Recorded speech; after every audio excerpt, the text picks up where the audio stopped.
Good evening. Good evening, everyone. Hope you're all keeping safe, whichever part of the world you are in. This is Dr. Prashant speaking from my channel. I'm going YouTube live for the first time. The circumstances were different for me to go YouTube live today. However, I'm so glad I did this because I wanted to address issue which is very close to my heart. I know that a lot of people are going to benefit from what I'm going to speak, and I wanted people to interact with me on this as well through chat. Please come online and let me know your thoughts about it. All right. So, as you know, the topic that I have put up for today is the necessity of EQ or emotional intelligence for educators. You might be a trainer, teacher, coach, mentor, whosoever you might be. Emotional intelligence is something that you most necessarily need apart from any other skill that you possess, right? To quote Dr. Sarvepalli Radhakrishnan, the Bharat Ratna awardee, he was the one of the former presidents of India, and he says, "Teachers, okay, let me read this out without taking anything away from what he said. Teachers are the backbone of our education system. True teachers are those who help us think for ourselves." Let me say that again. Teachers are the backbone of our education system, and true teachers are those who help us think for ourselves. Meaning to say, there are people who come and who will conduct a classroom and who will not encourage you to think. They just want you to think the way they have understood it. And there are other people who actually want to make a difference, who want to make a difference to what you say, what you do. And they are the people who want you to be, who want you to think for yourself, who want you to do something by yourself. They who want to, who want to make sure that you develop as a person. Okay, those are the people that I am focusing on. I'm sure you are one among them.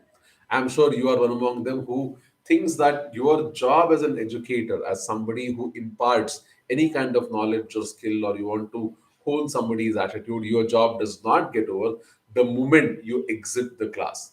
In fact, you begin your journey with your students much before the day you know that you have to enter a class. You prepare, you get to know what's the plaguing issue over there. You want to solve something for them, you want to help with help them with something. So you put in a lot of hard work. So in that way, you are the true educator that I am looking to address. Right. So if you are indeed one among them, I think this will be interesting for you. I'm not going to tell you something new that you do not know. All right. I'm sure you do know that apart from IQ, EQ is the thing that carries us forward in the line of success.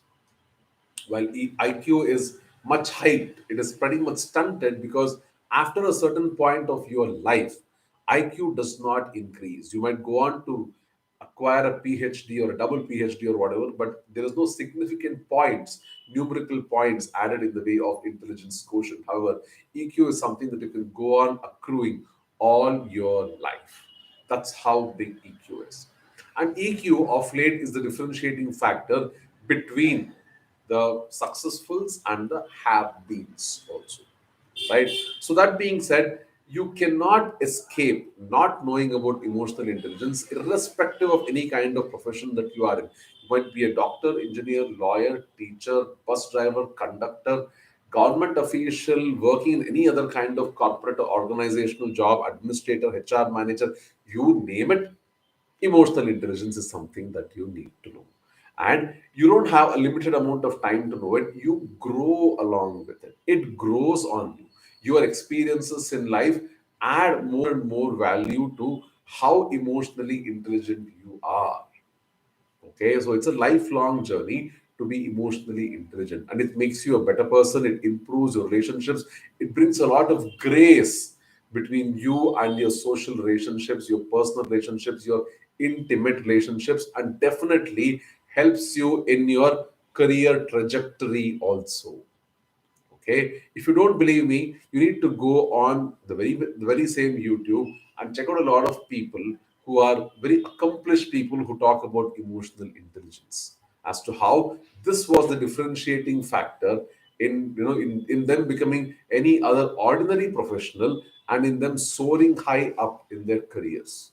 How fast they could climb the ladder of success just because they followed a few things of emotional intelligence that they could gather, acknowledge, know at that point of time, and they build up, of course, and they built up their knowledge as time went on.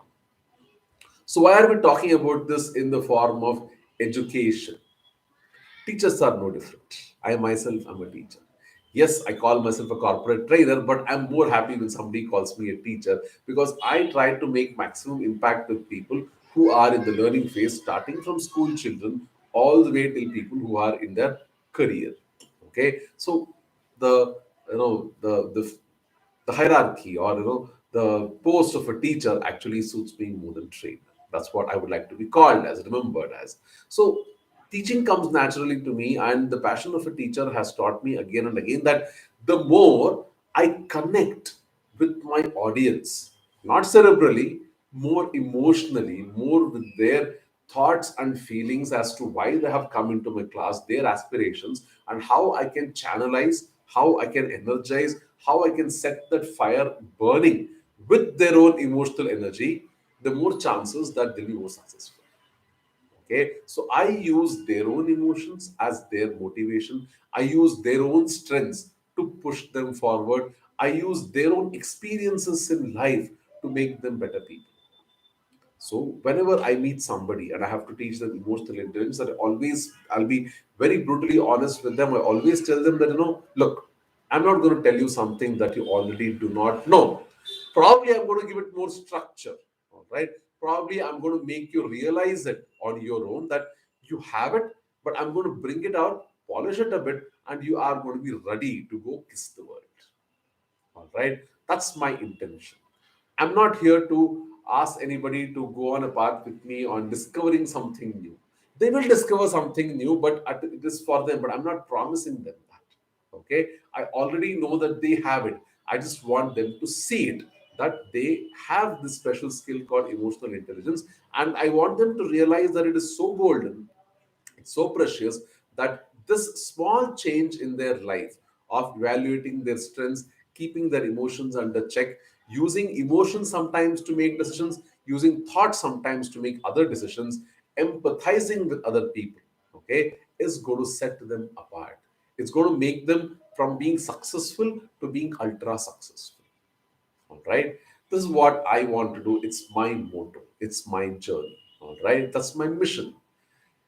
Well, having said so much, I believe that teachers are the probably the real leaders of the world. If you ask me randomly, who are the people who made the maximum impact on your life, Prashant? I'm a qualified dental surgeon, and I've had my share of dealing with a lot of people, uh, along in the field of medicine, the field of dental surgery. Before that, also the field of science and things like that. I had an entrepreneur, so on and so forth. But my memories of remembering somebody who made a huge impact to my life would always be my primary school teacher. I did not understand, I did not fathom what they tried to tell me at that point of time, which was about 25, 30, 35 years back. But as I undertook this journey of life and as I went through the ups and downs of life in my own way, I started realizing that those were the things that actually make more sense. Those are the things which I hold close to my heart. Those are the things which have made me who I am today. Right? So, having said that, I always pay more obeisance, more respect to those teachers who shaped me. Not that the others who I credit my degrees to, my knowledge of medicine and dental surgery to, I'm not saying they didn't do justice, but I had more maturity, I had more understanding of the world. So I would think that the people who molded me from being a small innocent kid to becoming a more mature, responsible person are, had a bigger job to do. I'm sure that's the case with most of people. Now, these people were employed to do a job, they were being paid a salary. So, did they have to go that extra mile to make a difference? I doubt it. I doubt it. However, If you can recollect any of them, even one amongst them who touched your life in the same way that they did to me, you would agree with me that they did it with a sense of purpose. They did it because they either they had experienced some pitfalls, some some kind of drawbacks in their education way, and they wanted to fulfill that for us, or they had learned something new, so that enthusiasm of trying to impart something to us was over the top for them. It could be either way, or it could be some other reason that I can't think of right now. Either way, they put their heart and soul into it. What am I trying to talk? Let's equate what I just told you with one of the tenets of emotional intelligence called as self awareness. Okay, emotional intelligence has five pillars: self awareness, self regulation, motivation, empathy, and quality communication. If you talk about self awareness, it's about knowing your own strengths, it's about knowing what you can and you cannot do, it's about recognizing your own emotions, not letting your emotions come in the way of your job, and ensuring that you use that emotion to make a positive impact on somebody. Now, isn't this all what that primary school teacher did to you? And whatever happened to you through their experience, don't you want to at least pass on that much or even a better version of that to the next generation of people that you're going to teach? Might not be a primary school set of children, but even college or professional degree or whatever you are going to teach. Don't you want to make the same impact? That's a question that I want you to ponder on. Number two, self regulation. We all expect everybody to be perfect in this world, whether it's be a doctor or lawyer or engineer or you and me as a teacher or whomsoever it might be. We expect that we have to switch off our emotional switch, the moment we enter a professional arena, and we do a good job of it. But how well do we do it? And how right are we in expecting such a thing? Add to this contingency situations like COVID 19. So, how good are you to do such a job by switching off your emotions? Are your emotions so debilitating that you have to switch them off? Are they not worthwhile at all? Are we trying to tell you that you have to become a robot in trying to do that? None so at all. Does emotional intelligence even try to tell you that you have to become some kind of mechanical device? You have to be devoid of emotions? Not that also too. What it only asks you to do is recognize your emotions and regulate it. Ensure that your emotions don't come in the way of your performance. Don't you think that your teachers, at whatever level of education, did not have emotions surging through them day on day, year on year, coming into your classroom? Of course, they must have had. Did they display any of that? I doubt. There must have been an odd day like you and I have for each and every one of those teachers, but never did they complain, and they went on, marching on and on and on to ensure that I and you could learn the lessons of life in the best way possible that they could do. Now, what's stopping you from simply replicating that? Self regulation. See, these teachers might or might not have known about the knowledge of emotional intelligence, but at their own level, they were practicing it in their own way just to ensure that I and you got a good slice of education and skill. I'm only asking you to pass on the legacy, nothing greater than that, and add your own flavor, of course. Right? The next point on emotional intelligence is empathy.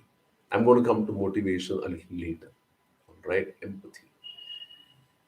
Empathy, simply put, is your ability to see the other person's world by stepping into their shoes, one without judging them, giving them all the necessary time, listening to them actively, and not passing any kind of judgment as to what they thought, what they did was right or wrong, just being there for them in the moment. Nothing more than that.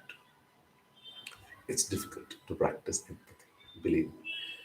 In a world full of biases and stereotypes, it is very difficult to practice empathy and very be very easily given to our cravings of trying to criticize the world without stopping for a second to realize that all those things happening around us that we don't like actually as a reflection is a reflection of what we have within.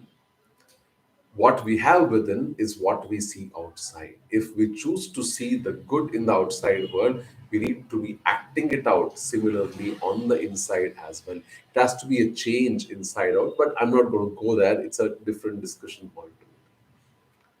But just for the sake of mentioning it, since I already took up the topic of empathy, if at all you want to better your relationships, if at all you want people to approach you for any kind of discussion, not argument, debate, for any kind of suggestion, if at all they think that you are worthwhile of their time, if they want to give away some amount of time to you in discussing something that's important to you or something that's important to them where they can trust you, you need to show them that you can stand their trust.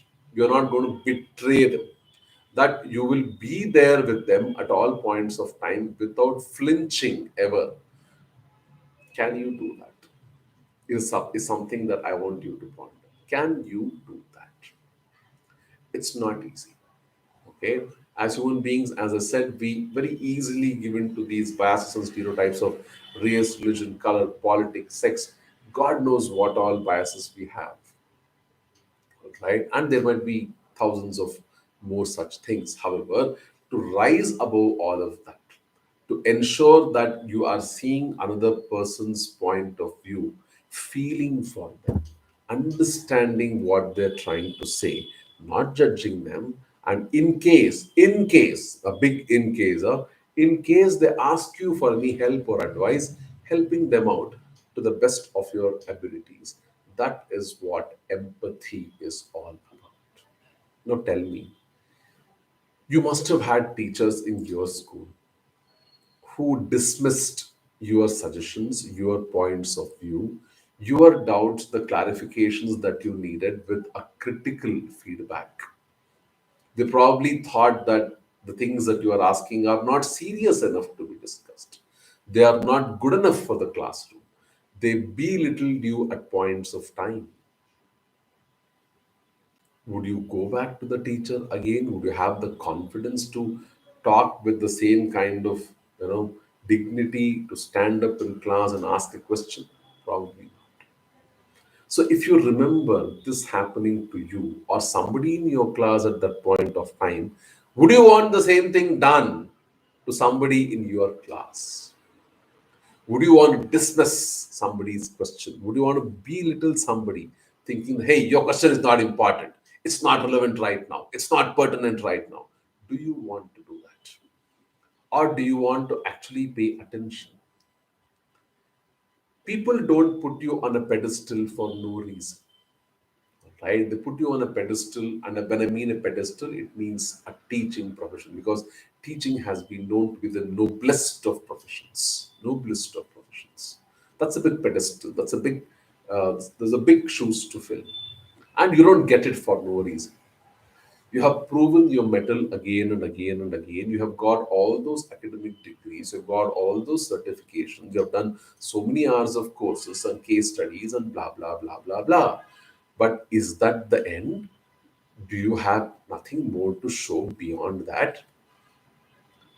You actually start to make a difference, not because you have a degree, but when you start using that knowledge, when you actually start putting that knowledge into some skill where you can help people, where you can help people become better versions of themselves in whatever they want to do, whatever they want to achieve.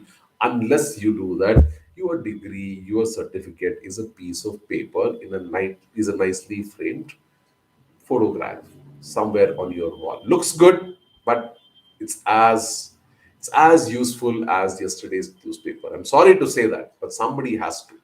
All right, it's as good as yesterday's newspaper, meaning to say it's worthless. And unless you do something with it every day, you are consistent. Probably the chances of success coming to you will be much delayed. I'm sure it will, but it will be much delayed. So, how do you do it every day? Whenever you talk to somebody, in the role of a teacher or otherwise as human being also it applies, try not to see them through the lens of, hey, I know this person, he was employed over there, he was a manager, he's a lady, she's something. All those biases, stereotypes. He's black, she's white, he drives an Audi car, he comes in a taxi. So many biases. He's from a third world nation, he's from somebody else, he's from somewhere. Remove all of that and try to see them as an individual human entity. Try to listen to them with all the attention that you can give without any distractions. Listen to them closely, process what they are saying, try to make some sense of what they're trying to tell you. If at all you don't have clarity, ask them back. See the magic happen. They'll be so happy to know that you are actually paying attention. So ask them back. And once you have clarity, you just say things like, I totally get what you're saying. I would have felt the same way. Or I'm so happy for you. I don't have words to describe my joy for you. And be genuine in saying it. Don't let it be only empty words. Don't let it be only lip service. If you cannot do that, don't even bother doing this whole exercise of being empathetic. Let it not be a show. Okay, it's not something for you to endear people. It's not a very objective way of doing it. It's a process. It's an organic process which goes from here and reaches the other person's heart. Okay, empathy is something that a teacher should know to endear themselves to the children, to teach children how to deal with the world, to ensure that we live in a classless society where human beings are seen as human beings, irrespective of what else they have done, wherever they have come from, irrespective of the race, religion, caste, economic status, cultural backgrounds, national backgrounds, etc. etc. Okay, three things covered. Fourth one, motivation. I'm sure all of you have gone through n number of classes, hours, months probably on motivation. So I'm not going to say a lot of things about that. Anybody's job in this world is challenging. Okay. There are hardly any jobs in this world which are not repetitive unless you are a very creative person, right? So in a repetitive job, and teachers' jobs are very repetitive. So in a repetitive job, you need a lot of self motivation to come out there and deliver the same way that you want to as you did the first time that you did it. And today is the 20th time or 30th or 40th, whatsoever it is. You need to be supremely motivated to come over there with all your energy, think out of the box and do perfect justice to the same, you know, to the same subject, but with a new bunch of people all over again. Had you ever given this thought? For you, once you finish learning the letters of the alphabet, A to Z, and it took you a whole year probably, you moved on to the next class. But the teacher who taught you A to Z had to do the same thing again with a new bunch of children, toddlers, and this person, the lady or gentleman who had taught you A to Z, was probably in the 20s or 30s and they had done their masters or at least their bachelor's in education. How boring they must have found it to be. Have you ever given it a thought? So the next time you think that delivering a session on leadership or delivering calculus or a lesson on organic chemistry or zoology or computation or arts or history or accounts is boring for you, think about the primary school teacher of yours or kindergarten teacher of yours who had to teach A to Z, which you think is very rudimentary today, to having been taught over the years multiple times to different batches. What kind of motivation must they have had to have that fire burning in their belly to do it again and again, year after year, student after student? It takes a lot. You have to go through it. I'm sure you must have been going through it, and you're already in the process of acknowledging what I just said. If you think what I'm saying actually makes sense, which is true, then you need to find ways of keeping yourself motivated. External motivation, of course, is there in the way of new batches of students, new situations, new additions to your program, probably. Okay, money, of course. Okay, and a lot of other things that come in the way, mostly in the way of materialistic things. But I and you know that all those things have a limit, have an upper limit. There's only so much that they can help you with. What is going to be long running, what is going to be fueling that fire for a long time, is going to be how you approach the subject. If you think, if the primary school teacher who taught you in kindergarten A to Z thinks that irrespective of what else Prashant might become, he might go on to become a university professor, dean of some university, or the president or the king of some country, I am the person who's going to teach him how to write A to Z. It all started from there, isn't it? Now you have motivation, my friends. If that person had not taught me A to Z or to count my numbers 1 to 100, I wouldn't know the difference between A and the letter 1 and the number 1, right? So it all started from there. Everybody else subsequently built up on the knowledge that I had already acknowledged or already accommodated, and my life went on from there. But the starting point was there. And the same case is with every other teacher. So acknowledge that the kind of motivation that you need is the willingness to make a difference so that somebody else can live a life of purpose.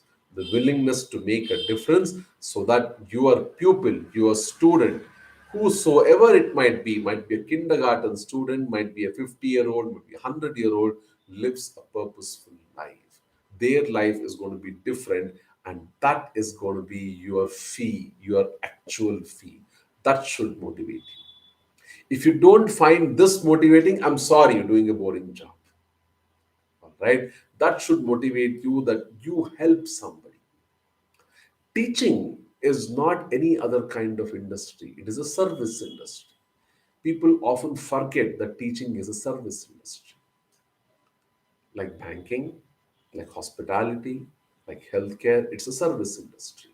You serve people. Even though you're standing on a dais, you are put on a pedestal, you're talking from behind a podium, you're talking probably to webcam and so on, so on and so forth. You are actually serving people to achieve their aspirations, their goals. It's not easy. It's not easy. I've had a lot of teachers in my contact. My own family, my father, my aunt were all teachers. Mother has taken her share of lessons. My mother-in-law was a very acclaimed teacher. The father-in-law too has taught. My brother-in-law is a teacher. We're all passionate about teaching. It runs. But nobody tries to better somebody else. We always try to better ourselves all the time. How can I do something better the next time? And I've been fortunate to have been come into contact with a lot of people who share similar values and ideas. As to, we don't have big ideas like how to change the world, but we want to shape people's opinion. But we want to show people how they can make their lives better by doing certain simple things. That's all there is. That is our motivating factor. I might not remember who I taught, when I taught, what I taught, but if they feel I have added an ounce of value to something that they did, and that helped them in their journey towards achieving their goal, mission accomplished. That is the kind of motivation a teacher needs to have, which is another tenet or one of the pillars of emotional intelligence.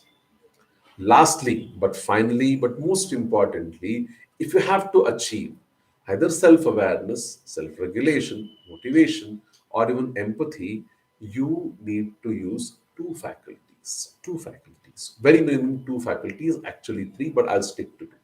When I say faculties, I'm talking about the faculties, physical, physiological faculties of listening and speaking.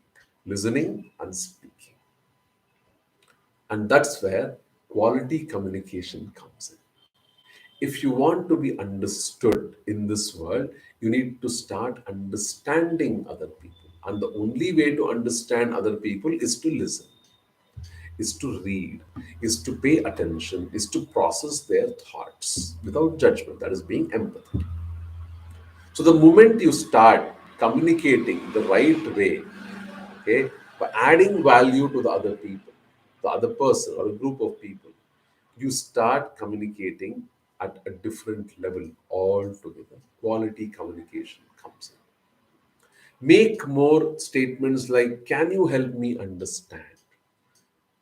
I'm not sure if I have understood what you're trying to say. Rather than saying, what you're saying doesn't make sense to me. Why don't you speak properly? Instead of that, take the responsibility, take the onus on your side and say, can you help me understand? It's the same thing, but saying it in a different way, making more I statements other than you statements. I fail to understand what you're saying. Can you help me? Turn your conversation in such a way that it doesn't sound offensive, but sounds more in the way of requesting for help. The whole world wants to help somebody who wants to ask. If you are interested in making better relationships, if you are interested in the other person's welfare, you will do anything in that regard. And quality communication is the easiest, simplest way of doing it, which also becomes one of the pillars of emotional intelligence. So I think by now I have established pretty conclusively as to why emotional intelligence is required for anybody who wishes aspires to be successful, and more so for a teacher, because you are in the life transformation business.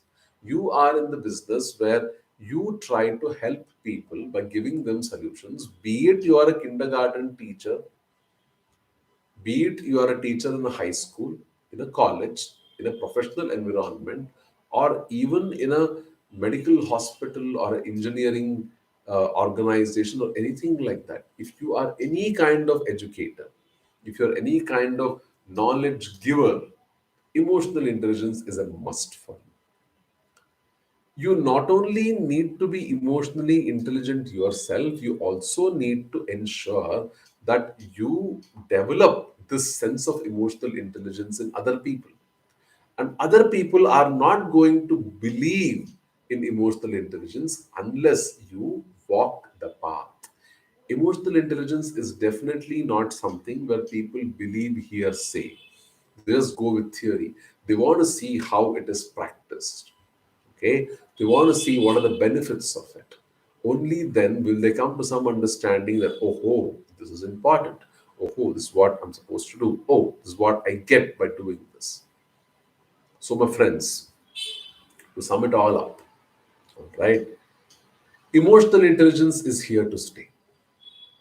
Okay, it's not something that you don't know, but it's something that you definitely need. If you already know something about it, start seeing the implications of it in your successful journey. Start seeing how to apply it in all walks of your life, right? And if by chance this has been a new area, sphere of knowledge for you, ensure that you learn more about it. I have quite some videos of it on YouTube as well as on Facebook, some articles being posted regularly. I'll try to be even more regular, even more consistent with it. Do follow my channel, do follow my Facebook account, and I'll try to give you as much information about it. I might be even coming out with some programs about it in the short duration, the next couple of months or so. I'm very passionate to ensure that people live successful life on their journey to success, and I don't concentrate only on their professional sphere. I want when I say success, it should be success all around.